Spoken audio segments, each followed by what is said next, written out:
नमस्कार मित्रांनो, भावी शिक्षक आणि शिक्षिकांनो, टिप्स फॉर टीईटी मध्ये मी अक्षय वेळकर तुम्हा सर्वांचं स्वागत करतो। या व्हिडिओमध्ये आपण इयत्ता 6वीच्या पुस्तकातील एक छोटासा पण महत्त्वाचा चॅप्टर पाहणार आहोत। त्या चॅप्टरचं नाव आहे उत्तरेकडील प्राचीन राज्य, जे की इयत्ता 6वीचं जे जुनं पुस्तक होतं त्याच्यामधील हा 11वा टॉपिक आहे। त्या टॉपिकचं नाव होतं उत्तरेकडील प्राचीन राज्य। पण नवीन 6वीचं पुस्तक आलं त्याच्यामध्ये याच टॉपिकचं नाव काय केलं तर मौर्य साम्राज्यानंतरची राज्य असं नाव केलं। तर आता या टॉपिक मध्ये आपण काय पाहणार आहोत तर इंडो ग्रीक राज्य, सम्राट कनिष्क, कुशाण राज्य, वर्धन राज्य सत्ता, गुप्त राजघराणे, वर्धन राज्य घराणे, शुंग घराणे, असे विविध राजघराणे, त्याच्यातील पहिला राजा, शेवटचा राजा, महत्वाचा राजा, त्याचा मुलगा कोण, मग त्यांचा राज्य विस्तार, एवढं सर्व आपण सखोल पाहणार आहोत। तेही प्रश्न उत्तराच्या स्वरूपामध्ये, जे की परीक्षेमध्ये कुठल्या अँगलने प्रश्न विचारला जाऊ शकेल याची सर्व पॉसिबिलिटी एकत्र करून त्या अँगलने प्रश्न तयार करून आपण हा चॅप्टर पाहणार आहोत। आणि या चॅप्टर मध्ये आपण इयत्ता 6वीचं जुनं पुस्तक आणि नवीन पुस्तक या दोन्हींचं कॉम्बिनेशन करून हा चॅप्टर पाहणार आहोत। ह्या दोन्हींचं कॉम्बिनेशन करण्याचं एकच कारण की नवीन 6वीच्या पुस्तकामध्ये थोडीशी ॲडिशनल माहिती आहे आणि ती ॲडिशनल माहिती जुन्या 6वीच्या पुस्तकामध्ये नव्हती। पण जुन्या 6वीच्या पुस्तकामध्ये काही अशी माहिती होती की नवीन 6वीच्या पुस्तकामध्ये वगळलेली आहे। त्या वगळल्या भागावर परीक्षेमध्ये प्रश्न विचारलेले आहेत, म्हणून त्या दोन्हीचं एकत्रीकरण करून आपण हा भाग पाहणार आहोत। आता आपण जो काही 6वीच्या पुस्तकातील भाग पाहणार आहोत, जुना आणि नवीन, आपण नोट्स ह्या जुन्याच रेफर करणार आहोत, पण याच्यामध्ये ॲडिशनल माहिती नवीन पुस्तकातली ऍड करणार आहोत। पण सर्व माहिती ही नोट्स मध्ये ऍड करणं शक्य नव्हतं, कारण लिहिल्यानंतर खूप गिचमिट काला झाला असता, समजायला अवघड गेलं असतं। आता जी काही नवीन ॲडिशनल माहिती आहे पण आपण ती पुस्तकातली पाहणार आहोत, पुस्तकामधूनच पाहणार आहोत। आणि जी काही एक्स्ट्रा माहिती ऍड करणं त्या नोट्स मध्ये शक्य होतं ते आपण तिथं काळ्या शाईनं ऍड केलेली आहे। तर चला आता आपण पाहू मौर्य साम्राज्यानंतरची राज्य, जी की नवीन पुस्तकामध्ये 8वा टॉपिक आहे। जुन्या पुस्तकामध्ये त्याच टॉपिकचं नाव आहे उत्तरेकडील प्राचीन राज्य। उत्तर भारतात अनेक राजघराणे उदयाला आली, त्यापैकी इंडो ग्रीक, कुशाण, गुप्त व वर्धन या घराण्यांची कारकिर्दी भारताच्या इतिहासात महत्वाची होती। शेवटचा राजा बृहद्रथ याचा पराभव करून शुंग घराणे सत्तेवर आले। शुंग घराणे सत्तेवर कसे आले तर शेवटचा राजा बृहद्रथ याचा पराभव करून शुंग घराणे सत्तेवर आले। पुष्पमित्र शुंग हा राजा झाला। शेवटचा राजा बृहद्रथ याचा पराभव करून शुंग घराणे सत्तेवर आले, तेव्हा कोण राजा झाला तर पुष्पमित्र शुंग हा राजा झाला। सम्राट अशोकाच्या मृत्यूनंतर मौर्य साम्राज्याचा ऱ्हास सुरू झाला। मौर्य साम्राज्याचा ऱ्हास कधी सुरू झाला तर मौर्य साम्राज्याचा ऱ्हास हा सम्राट अशोकाच्या मृत्यूनंतर सुरू झाला। पुष्पमित्र शुंग हा राजा झाला त्यावेळेस भारतात वायव्य भागात ग्रीकांनी स्वतंत्र राज्य स्थापन केली। ग्रीकांनी स्वतंत्र राज्य स्थापन केव्हा केली तर पुष्पमित्र शुंग हा राजा झाला त्यावेळेस भारतात वायव्य भागात ग्रीकांनी स्वतंत्र राज्य स्थापन केली। ग्रीकांनी भारताच्या कोणत्या भागात स्वतंत्र राज्य स्थापन केली तर वायव्य भागात। आता आपण पाहू इंडो ग्रीक सत्ता। इंडो ग्रीक सत्तेमध्ये नव्या पुस्तकामध्ये आणि जुन्या पुस्तकामध्ये ॲज इट इज जशास तशी माहिती आहे, काही बदल केलेला नाहीये। भारताच्या वायव्येकडील प्रदेशात राज्य करणारे हे ग्रीक राजे इंडो ग्रीक म्हणून ओळखले जाते। इंडो ग्रीक हे काय म्हणून ओळखले जातात तर भारताच्या वायव्येकडील प्रदेशात राज्य करणारे हे ग्रीक राजे इंडो ग्रीक या नावाने म्हणून ओळखले जातात। मिनॅडर हा राजाचा उल्लेख भारतीय ग्रंथात मिलिंद असा उल्लेख केला जातो। मिनॅडर या राजाचा उल्लेख भारतीय ग्रंथात काय म्हणून केला जातो तर मिलिंद असा केला आहे। कोणत्या राजाचा उल्लेख भारतीय ग्रंथात मिलिंद असा केलेला आहे तर मिनॅडर। मिनॅडरचे राज्य हिंदुकुश पर्वत, काश्मीर, बुंदेलखंडापर्यंत पसरले होते। कोणत्या राजाचे राज्य हिंदुकुश पर्वत, काश्मीर, बुंदेलखंडापर्यंत पसरले होते तर मिनॅडरचे राज्य हिंदुकुश पर्वत, काश्मीर, बुंदेलखंडापर्यंत पसरले होते। मिलिंद याने नागसेन या बौद्ध भिक्षू बरोबर बौद्ध तत्वज्ञानावर चर्चा केली। बौद्ध तत्वज्ञानावर चर्चा कोण केली तर मिलिंद याने नागसेन या बौद्ध भिक्षू बरोबर बौद्ध तत्वज्ञानावर चर्चा केली। मिलिंद याने कोणत्या बौद्ध भिक्षू बरोबर बौद्ध तत्वज्ञानावर चर्चा केली तर मिलिंद याने नागसेन या बौद्ध भिक्षू बरोबर बौद्ध तत्वज्ञानावर चर्चा केली। त्या चर्चेतून मिलिंदपन्न या प्रश्नोत्तररूपी संवाद ग्रंथाची निर्मिती झाली। मिलिंद याने नागसेन या बौद्ध भिक्षू बरोबर बौद्ध तत्वावर चर्चा केली। त्या चर्चेतून कोणत्या प्रश्नोत्तररूपी संवाद ग्रंथाची निर्मिती झाली? तर मिलिंद पन्ना यावंची. मिलिंद पन्ना म्हणजे मिलिंदाचे प्रश्न. मिलिंद पन्ना म्हणजे काय? तर मिलिंद पन्ना म्हणजे मिलिंदाचे प्रश्न होय. इंडो ग्रीकानंतर वायव्य भारतात शक पल्लव या मध्य आशियातील टोळ्यांनी स्वाऱ्या केल्या. वायव्य व पश्चिम भारतात त्यांनी आपली छोटी छोटी राज्य स्थापन केली. शक पल्लव भारतीय संस्कृतीत मिसळून गेले. कोण भारतीय संस्कृतीत मिसळून गेले? तर शक पल्लव हे भारतीय संस्कृतीत मिसळून गेले. आता आपण पाहू कुशाण राज्यसत्ता. शक पल्लवानंतर इसवी सनाच्या पहिल्या शतकात कुशाण भारतात आले. कुशाण भारतात कधी आले? तर कुशाण हे इसवी सनाच्या पहिल्या शतकात भारतात आले. हा प्रश्न आपण संभाव्य प्रश्नसंचामध्ये सुद्धा घेतला होता. तो प्रश्नसंच तुम्ही पाहिला नसेल तर पाहून घ्या. आपण असे एकूण संभाव्य प्रश्नसंच 5 केलेले आहेत. 100 म्हणजे असे 500 प्रश्न म्हणजे संभाव्य प्रश्नसंच म्हणून आपण तुम्हाला दिलेले आहेत. त्याचे 5 पार्ट आहेत, ते पाहून घ्या. कुशाण राज्यसत्तेमध्ये शक पल्लवानंतर इसवी सनाच्या पहिल्या शतकात कुशाण भारतात आले. सम्राट कनिष्क हा कुशाणचा प्रसिद्ध राजा होता. कुशाणचा प्रसिद्ध राजा कोण होता? तर सम्राट कनिष्क हा कुशाणचा प्रसिद्ध राजा होता. तर कुशाणची राज्यसत्ता आहे. शक पल्लवानंतर इसवी सनाच्या पहिल्या शतकात कुशाण भारतात आले. पण आता नवीन पुस्तकामध्ये त्यांचं काय दिलेलं आहे? इसवी सनाच्या पहिल्या शतकात वायव्येकडील प्रदेशात आणि काश्मीर मध्ये राज्य स्थापन झाले. कोणते? कुशाण राज्यसत्ता. सम्राट कनिष्काने त्याचे साम्राज्य पश्चिमेला काबूल पासून पूर्वेला वाराणसी पर्यंत पसरविले होते. सम्राट कनिष्काने त्याचे साम्राज्य कोठे पसरविले होते? तर सम्राट कनिष्काने त्याचे साम्राज्य पश्चिमेला काबूल पासून पूर्वेला वाराणसी पर्यंत पसरविले होते. आता दुसरा प्रश्न असा तयार होऊ शकेल की पश्चिमेला काबूल पासून पूर्वेला वाराणसी पर्यंत कोणाचे राज्य पसरले होते? तर सम्राट कनिष्काचे. सम्राट कनिष्काची सोन्याची आणि तांब्याची नाणी उत्तर भारतात सर्वत्र सापडली आहेत. कोणत्या राजाची सोन्याची आणि तांब्याची नाणी उत्तर भारतात सर्वत्र सापडली आहेत? तर सम्राट कनिष्काची. सम्राट कनिष्काची सोन्याची आणि तांब्याची नाणी कोठे सापडली आहेत? तर सम्राट कनिष्काची सोन्याची आणि तांब्याची नाणी ही उत्तर भारतात सर्वत्र सापडली आहेत. भारतात सोन्याची नाणी पाडण्याची सुरुवात कुशाण राजांनी केली. हा नवीन पुस्तकातलं विधान आहे. भारतात सोन्याची नाणी पाडण्याची सुरुवात कुशाण राजांनी केली. भारतात सोन्याची नाणी पाडण्याची सुरुवात कोणत्या राजांनी केली? तर कुशाण राजांनी केली. आता हे विधान परीक्षेला येऊन गेलेलं आहे की कनिष्काच्या काळात बौद्ध धर्माची 4थी परिषद काश्मीर मध्ये भरली होती. बौद्ध धर्माच्या भरपूर परिषदा भरल्या होत्या. कोणती परिषद कुठं भरली हे विधान परीक्षेला विचारलं गेलं होतं. कनिष्कच्या काळात बौद्ध धर्माची 4थी परिषद भरली, ते पण कुठं? काश्मीर मध्ये. आता कुशाण राज्यसत्तेची थोडी एक्स्ट्रा माहिती आणि त्याच्यामध्ये सम्राट कनिष्काची सुद्धा एक्स्ट्रा माहिती आहे, ती पाहू. भारतात सोन्याची नाणी पाडण्याची सुरुवात कुशाण राजांनी केली. त्या नाण्यांवर गौतम बुद्ध आणि विविध भारतीय देवता यांच्या प्रतिमा वापरण्याची प्रथा कुशाण राजांनी सुरू केली. कुशाण राजा कनिष्क याने साम्राज्याचा विस्तार केला. आता सम्राट कनिष्काबद्दल थोडीशी एक्स्ट्रा माहिती ती पाहू. कनिष्काने काश्मीरमध्ये कनिष्कपूर हे शहर वसविले. कोणत्या राजाने काश्मीरमध्ये कनिष्कपूर हे शहर वसविले? तर कनिष्काने काश्मीरमध्ये कनिष्कपूर. श्रीनगर जवळ असलेले कानपूर नावाचे गाव म्हणजे कनिष्कपूर असावे. आता इथं प्रश्न काय होऊ शकेल की श्रीनगर जवळ असलेले कानपूर नावाचे गाव म्हणजे काय? तर कनिष्कपूर. कनिष्काच्या काळात अश्वघोष हा कवी होऊन गेला. विधान महत्वाचं आहे. कोणाच्या काळात अश्वघोष हा कवी होऊन गेला? तर सम्राट कनिष्काच्या काळात.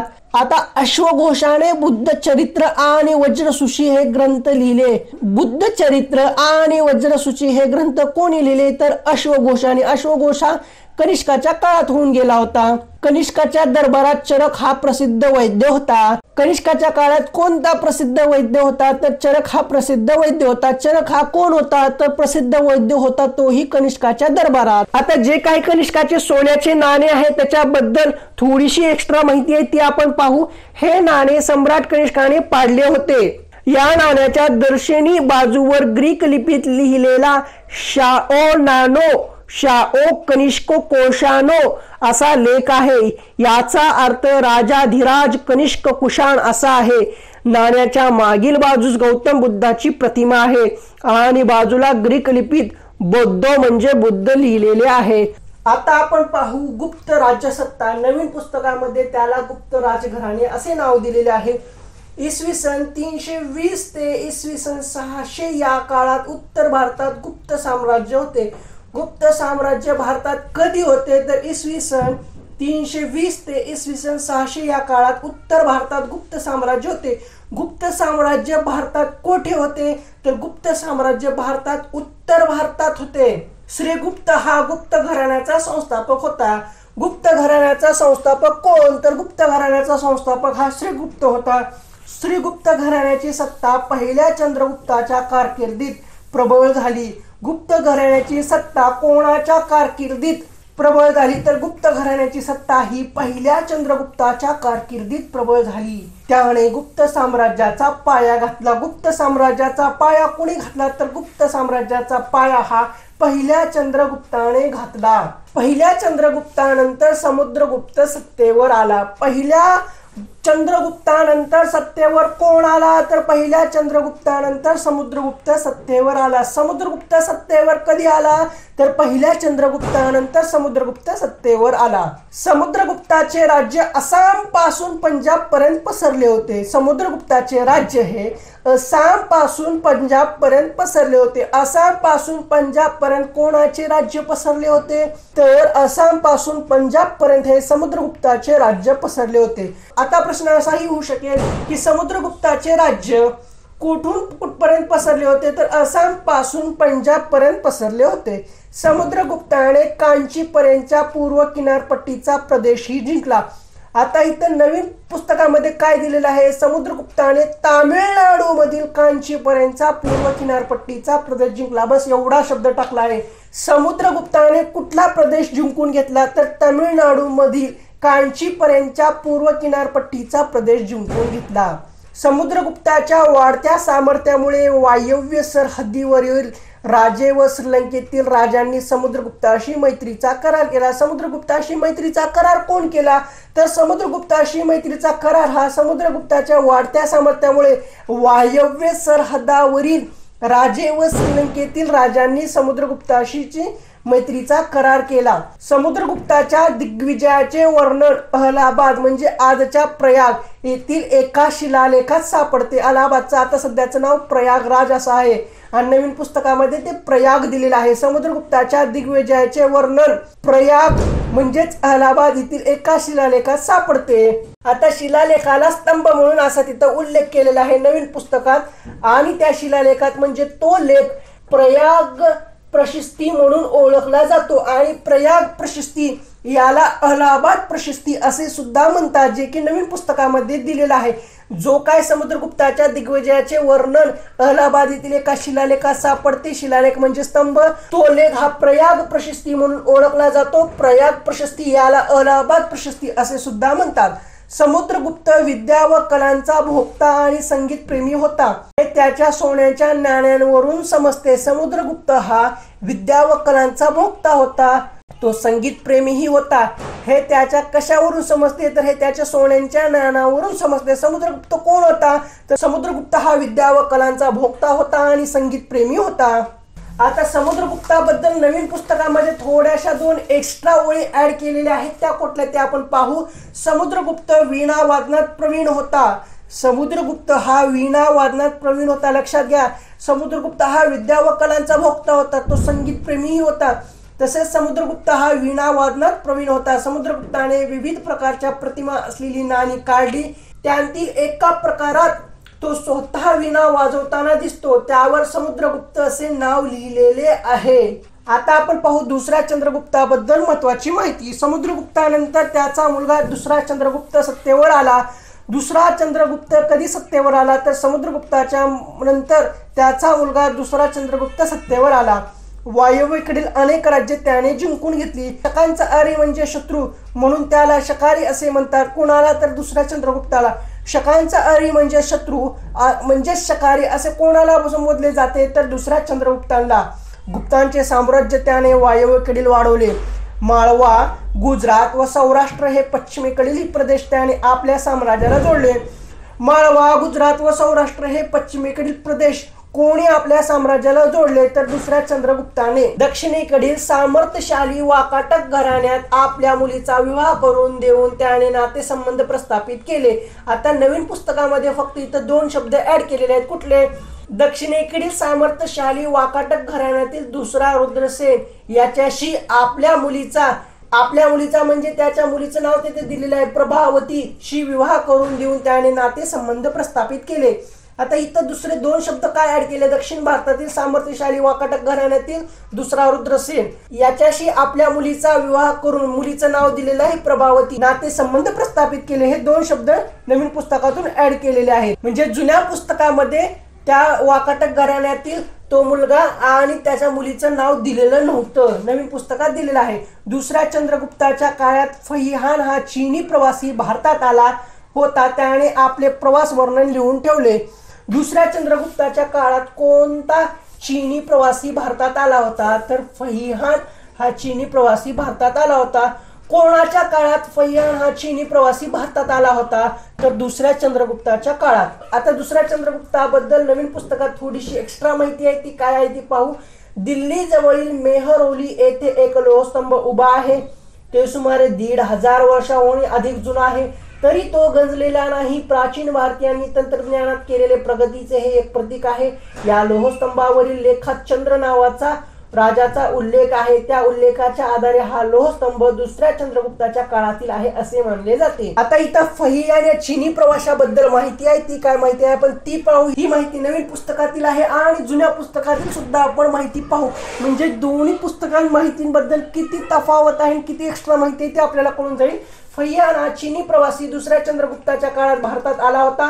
आपल्या प्रवास वृत्तात त्याने गुप्त काळातील समाज जीवनाचे वर्णन केलेले आहे. तो म्हणतो, भारताची नगरे मोठी व भरभराटीस आलेली आहेत. प्रवाशांसाठी या नगरात अनेक तीर्थगृहे आहेत. अनेक धर्मांतर संस्थाही आहेत. शहरात इस्पितळे आहेत. तेथे गरिबांना वैद्यकीय सेवा विनामूल्य उपलब्ध होते. विहार व मंदिरे भव्य आहेत. लोकांना व्यवसाय निवडण्याचे पूर्ण स्वातंत्र्य आहे. कोठेही जाण्यास लोकांना मज्जाव नाही. सरकारी अधिकाऱ्यांना व सैनिकांना नियमितपणे पगार दिला जातो. तेथील लोक दारू पित नाहीत, हिंसा करत नाहीत. गुप्त राजवटीतले प्रशासन योग्य रीतीने चालवले जाते. आता जुन्या पुस्तकामध्ये फैहान या चीनी प्रवाशाबद्दल काय माहिती दिली होती ते पहा. म्हणजे नवीन पुस्तकातील माहिती आणि जुन्या पुस्तकातील माहिती, कोणती माहिती चांगली आणि कोणती माहिती महत्वाची हे तुम्हाला समजून जाईल. फैहान दुसऱ्या चंद्रगुप्ताच्या काळातील फैहान हा विद्वान चीनी बौद्ध भिक्षू गुप्तांच्या काळात बौद्ध धर्माचा अभ्यास करण्यासाठी भारतात आला. 14 वर्षे तो भारतात राहिला. त्या काळात त्याने गांधार, तक्षशिला, पेशावर, मथुरा, कनौज, श्रावस्ती, कपिलवस्तू, कुशीनगरे, वैशाली इत्यादी ठिकाणांच्या भेटी दिल्या. पाटलीपुत्र येथे त्याने 3 वर्षे राहून त्याने संस्कृतचे अध्ययन केले.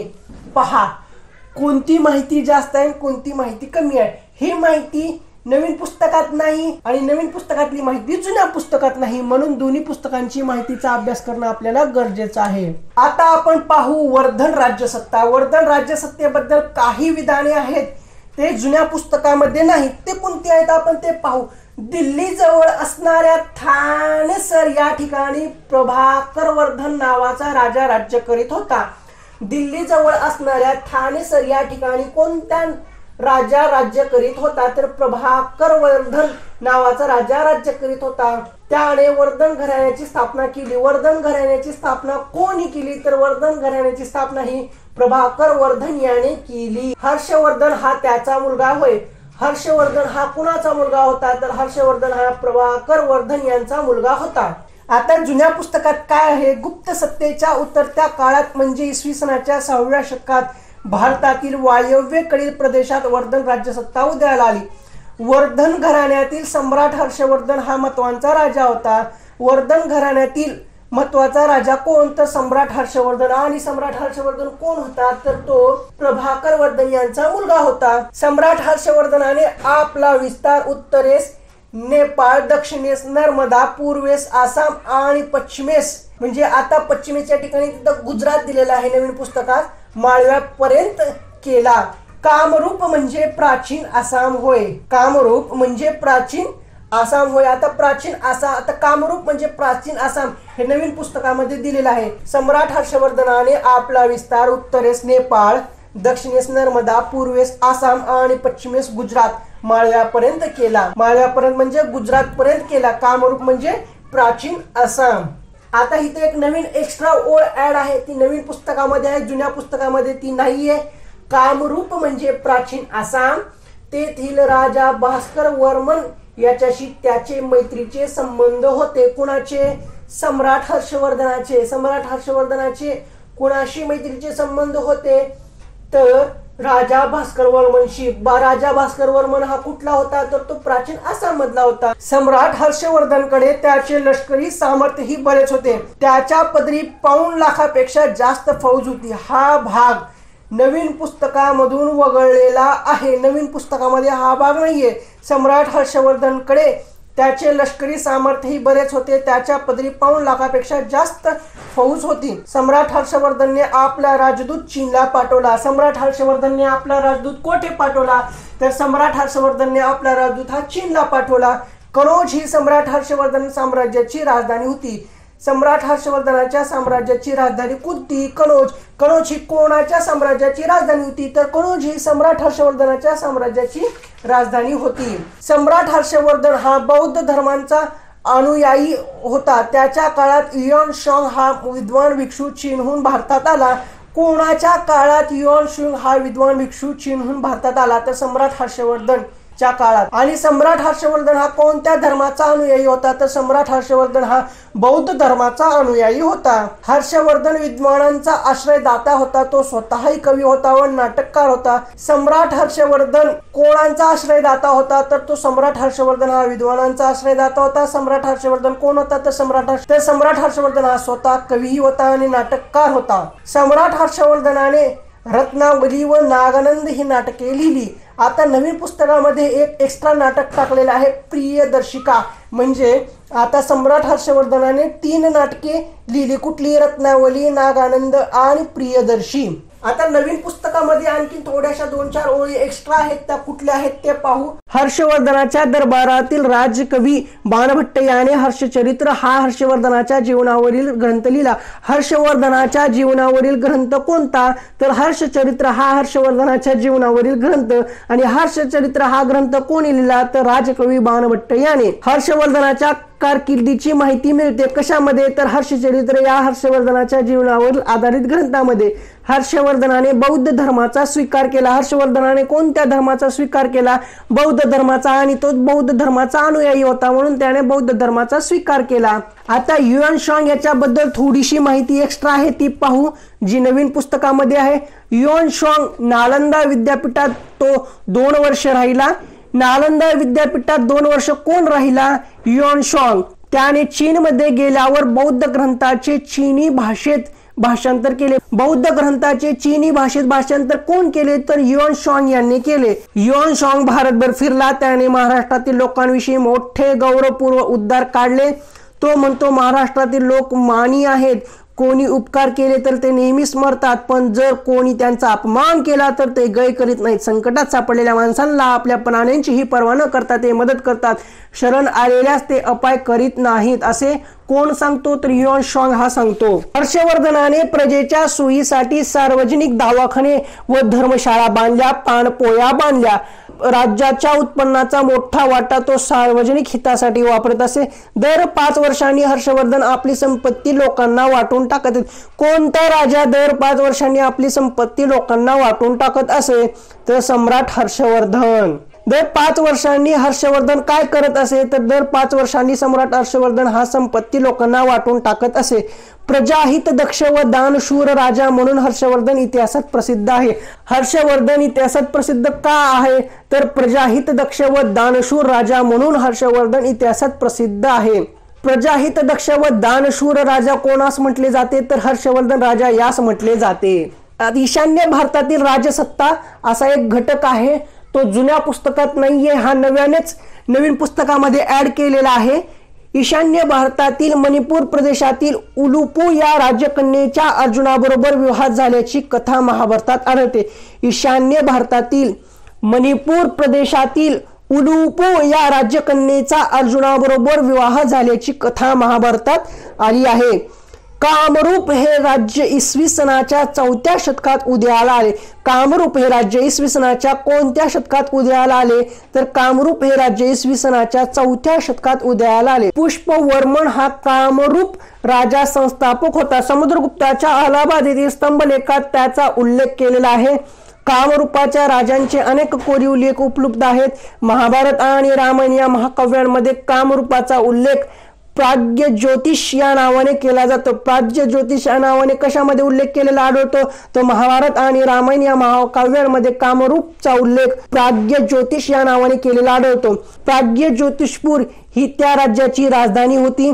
प्राग्य ज्योतिषपूर म्हणजे आजचे आसाम राज्यातील गुवाहाटी शहर. आजचे आसाम राज्यातील गुवाहाटी शहर म्हणजे कोणते? तर प्राग्य ज्योतिषपूर म्हणजे आजचे आसाम राज्यातील गुवाहाटी शहर होय. Periplus of the Erythraean Sea या पुस्तकात त्याचा उल्लेख किरादिया म्हणजे किरात लोकांचा प्रदेश असा केला आहे. कामरूप राज्याचा विस्तार ब्रह्मपुत्रा नदीचे खोरे, भूटान, बंगालचा काही भाग आणि बिहारचा काही भाग या प्रदेशात झालेला होता. ईशान्य भारतातील कामरूप राज्यात युआन शॉंग गेला होता. त्यावेळी भास्कर वर्मन हा तेथील राजा होता. आता इथं प्रश्न विचारला जाऊ शकेल की ईशान्य भारतात कोणत्या राज्यात युआन शॉंग गेला होता? तर ईशान्य भारतातील कामरूप या राज्यात युआन शॉंग गेला होता. आणि आता इथं दुसरा प्रश्न असा होऊ शकेल की ईशान्य भारतातील कामरूप राज्यात युआन शॉंग गेला होता, त्यावेळी तेथील राजा कोण होता? तर त्यावेळेस तेथील राजा भास्कर वर्मन हा होता. आता माहित आहे का तुम्हाला म्हणून इथे एक थोडीशी एक्स्ट्रा माहिती दिलेली आहे. ती काय आहे ते आपण पाहू. भारतीय परंपरेनुसार प्राचीन काळी काश्मीरचे नाव कश्यपूर असे होते. ग्रीक इतिहासकारांनी त्याचा उल्लेख कॅस्मॅपिरॉस, कॅस्मॅटिरॉक आणि कॅस्पेरिया असा केला आहे. आता इथं प्रश्न विचारला जाऊ शकेल की ग्रीक इतिहासकारांनी काश्मीरचा उल्लेख कोणकोणत्या नावाने केला होता? तर ऑप्शन दिले जाऊ शकतात. कॅस्मॅपिरॉस, कॅस्मॅटिरॉक आणि कॅस्पेरिया असा उल्लेख केला होता. हे नाव लक्षात ठेवणं गरजेचं आहे कारण आपल्या परीक्षेमध्ये विचारले जाऊ शकतात, विचारले जाण्याची जास्त शक्यता आहे. महाभारत काळात कांबोज घराण्याचे राजे तेथे राज्य करत असल्याचा उल्लेख येतो. सम्राट अशोकाच्या काळात काश्मीर मौर्य साम्राज्यात समाविष्ट झाले होते. इसवी सनाच्या 7व्या शतकात करकोट घराण्याचे राज्य काश्मीरमध्ये होते. कल्हणाने त्याच्या राजतरंगिणी या ग्रंथात त्याची माहिती दिलेली आहे. आता हा जो काही आपण भाग पाहिला तो नवीन पुस्तकातील आहे. हा भाग जुन्या पुस्तकामध्ये हा भाग नव्हता, नवीन पुस्तकामध्ये नव्यानेच ऍड केलेला आहे. तो आपण सर्व पाहिलेला आहे. म्हणजे अशा तऱ्हेने आपण 6वीचं जुनं पुस्तक आणि 6वीचं नवीन पुस्तक या दोन्हीमधले जेवढे काही महत्त्वाचे पॉइंट्स, नोट्स, ऑब्जेक्टिव्ह आहेत जे की परीक्षेच्या दृष्टिकोनातून विचारले जाऊ शकतात, जे की आपल्याला माहिती हवेत, ते सर्व आपण या व्हिडिओमध्ये एकत्र करून तुम्हाला दिलेले आहेत. तर अशा पद्धतीने जुन्या 6वीच्या पुस्तकातील जो हा 11वा टॉपिक आहे उत्तरेकडील प्राचीन राज्य आणि नवीन 6वीच्या पुस्तकामध्ये 8वा टॉपिक आहे मौर्य साम्राज्यानंतरचे राज्य. हा टॉपिक येथे संपतो. याच्यामध्ये तुम्हाला काही अडचण असतील तर कमेंट बॉक्समध्ये सांगा. व्हिडिओ कसा वाटला तो सुद्धा कमेंट बॉक्समध्ये सांगा. व्हिडिओ आवडला असेल तर व्हिडिओला लाईक करा. तर आजचा हा व्हिडिओ तुम्हाला कसा वाटला तो कमेंट बॉक्समध्ये सांगा. मी जे काही तुम्हाला नोट्स, पॉइंट, ऑब्जेक्टिव्ह महत्त्वाचं काय जे सांगतोय ते तुम्हाला आवडत असेल, त्याच्यातून तुमचा काही फायदा होत असेल तर आमच्या चॅनलला सबस्क्राईब करा. लाल रंगामध्ये सबस्क्राईब बटन आहे ते दाबा. त्यानंतरची जी घंटी आहे ती सुद्धा दाबा. त्याच्यापेक्षा जास्त महत्त्वाचं आहे ऑल नोटिफिकेशन सिलेक्ट करणं. कारण तुम्ही जर ऑल नोटिफिकेशन सिलेक्ट नाही केला तर सर्व व्हिडिओचे नोटिफिकेशन तुमच्यापर्यंत पोहोचणार नाही. म्हणून सबस्क्राईब करा, त्यानंतर घंटी वाजवा. त्याच्यापेक्षा जास्त महत्त्वाचं ऑल नोटिफिकेशन सिलेक्ट करा. तर पुन्हा भेटू अशाच महत्त्वपूर्ण नोट्स घेऊन.